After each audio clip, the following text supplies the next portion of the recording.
నమస్తే, నేను Yogita. Welcome to సత్యాగ్రహి. Telangana రాజకీయాల్లో కాళేశ్వరం ప్రాజెక్టు చుట్టూ ఇప్పుడు పెను తుఫాను నడుస్తోంది. ఒకవైపు ముఖ్యమంత్రి రేవంత్ రెడ్డి మీడియా ముందు గోదావరిలో నీళ్లే లేవు, ఎల్నినో ప్రభావంతో వానల్లేవు, ఇక నీళ్లను ఎలా ఎత్తిపోస్తాం అంటూ పవర్ పాయింట్ ప్రెజెంటేషన్లతో వాదిస్తున్నారు. భూమి ఎప్పుడైతే తగ్గిందో ఈ పిల్లర్ ఈయన నిలబడిపోయింది, కిందున్న భూమి కిందికి పోయింది. కిందికి భూమి ఎప్పుడైతే పోయిందో ఇందులో నీళ్ళు యువతలకి బయటకు వచ్చినాయి. ప్రెషర్కి వాటరు ఇది ఇట్లనే ఉంది, దీని కింది నుంచి ఇసుక మొత్తం పోయి యువతలకి నీళ్ళు వచ్చినాయి. కానీ క్షేత్రస్థాయిలో అందుతున్న లెక్కలు వీడియోలు చూస్తే షాక్ అవ్వాల్సిందే. నీళ్లు లేవని సీఎం రేవంత్ చెబుతున్న అదే సమయానికి మేడిగడ్డ బరాజు వద్ద ప్రాణహిత నది నుంచి ఏకంగా 1,22,000 క్యూసెక్కుల నీరు ఉధృతంగా ప్రవహిస్తోంది. ఈ నీరంతా వృధాగా సముద్రం పాలు, ఏపీ పాలవుతోంది. మరి సీఎం చెప్తున్నది నిజమా? క్షేత్రస్థాయిలో జరుగుతోందేంటి? రేవంత్ రెడ్డి ఎందుకు అబద్ధాలు చెప్తున్నారు? ఈ వీడియోలో పూర్తి ఆధారాలతో విశ్లేషిద్దాం.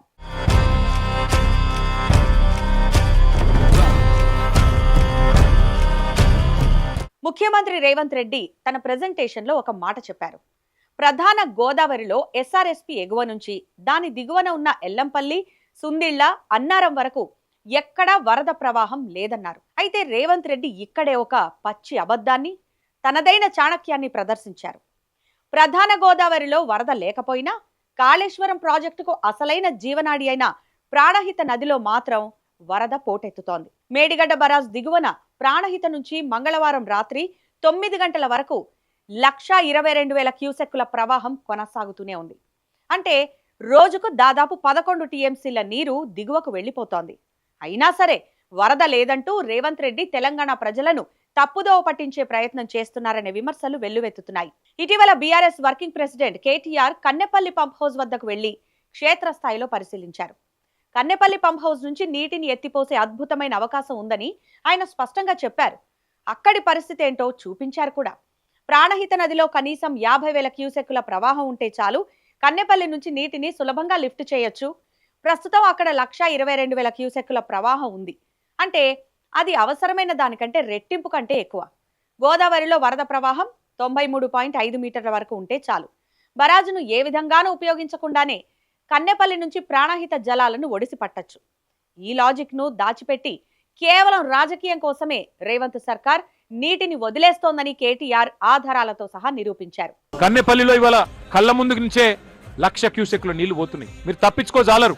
మీ బాధ ఏందో మాకు అర్థమైంది. నీళ్ళు ఇస్తే యూరియా ఇయ్యాలి, నీకు యూరియా ఇచ్చే తెలివి లేకపోయా.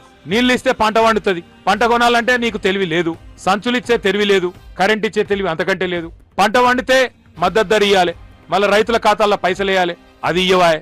పంట వండితే మళ్ళీ బోనస్ ఏదని అడుగుతాం. నీ భయం ఏందంటే రైతులు ఎండినా పర్వాలేదు, తెలంగాణ నాశనమైనా పర్వాలేదు, కానీ ఇట్లనే బదనాం చేసుకుంటా బతకాలి, ఇంకో 2 ఏళ్ళు టైంపాస్ చేయాలి నువ్వు అనుకుంటున్నావు. కేవలం జూలై 3వ తేదీ నాటికే ప్రాణహిత నుంచి దాదాపు 25 టీఎంసీల జలాలు దిగువకు తరలిపోయాయి. ఇప్పుడు నిత్యం 11 టీఎంసీల చొప్పున నీరు వృధాగా పోతోంది. ఒకవైపు తెలంగాణ రైతాంగం వానల్లేక నీళ్ల కొరతతో అల్లాడుతుంటే, చేతికొచ్చిన ప్రాణహిత జలాలను ఎత్తిపోయకుండా ఏపీకి దోచిపెట్టడం వెనుకున్న మతలబేంటి? దీనికి ప్రభుత్వమే ఆన్సర్ చెప్పాలి.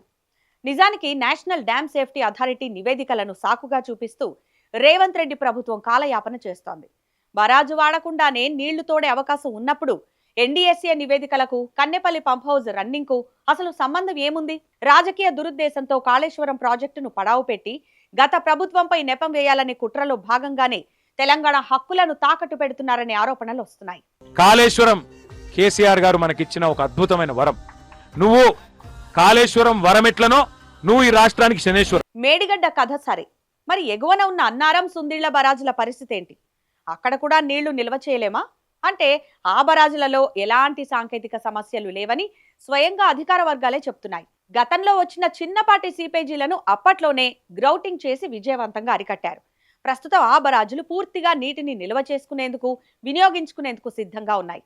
పరిస్థితి ఇంత అనుకూలంగా ఉన్నా ఇవి నీళ్లా కావా, ఎందుకు ఎత్తలేకపోతున్నారు అని బీఆర్ఎస్ నాయకులు ప్రశ్నిస్తుంటే, ముఖ్యమంత్రి మాత్రం సమాధానం చెప్పకుండా కేసీఆర్ అసెంబ్లీకి రావాలి, అక్కడ చర్చిద్దామంటూ అసందర్భ వ్యాఖ్యలతో టాపిక్ డైవర్ట్ చేస్తున్నారనే విమర్శలు వస్తున్నాయి. ఇంకో ఇంట్రెస్టింగ్ విషయం ఏంటంటే, ముఖ్యమంత్రి రేవంత్ రెడ్డి పవర్ పాయింట్ ప్రెజెంటేషన్లో నీళ్లే లేవు అని ఆపసోపాలు పడుతున్న అదే నిమిషంలో కన్నెపల్లి పంప్ హౌస్ వద్ద 1,22,000 క్యూసెక్కుల ప్రవాహం కొనసాగుతోంది.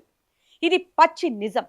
రాజకీయాలు ఎప్పుడైనా చేసుకోవచ్చు, కానీ రాజకీయ కక్షల కోసం తెలంగాణ రైతాంగ ప్రయోజనాలను, ప్రాణహిత జలాలను వృధాగా పోనివ్వడం ఎంతవరకు సమంజసం? ఇప్పటికైనా ప్రభుత్వం మొండి వైఖరి వీడి కన్నెపల్లి నుంచి నీటిని ఎత్తిపోయాలని ప్రజలు, రైతులు కోరుకుంటున్నారు. ప్రభుత్వం వారి మాట వింటుందా లేదా చూడాలి. ఒకవేళ వినలేదనుకోండి, వారికి టైం వస్తుంది, అప్పుడు చూసుకుంటారు.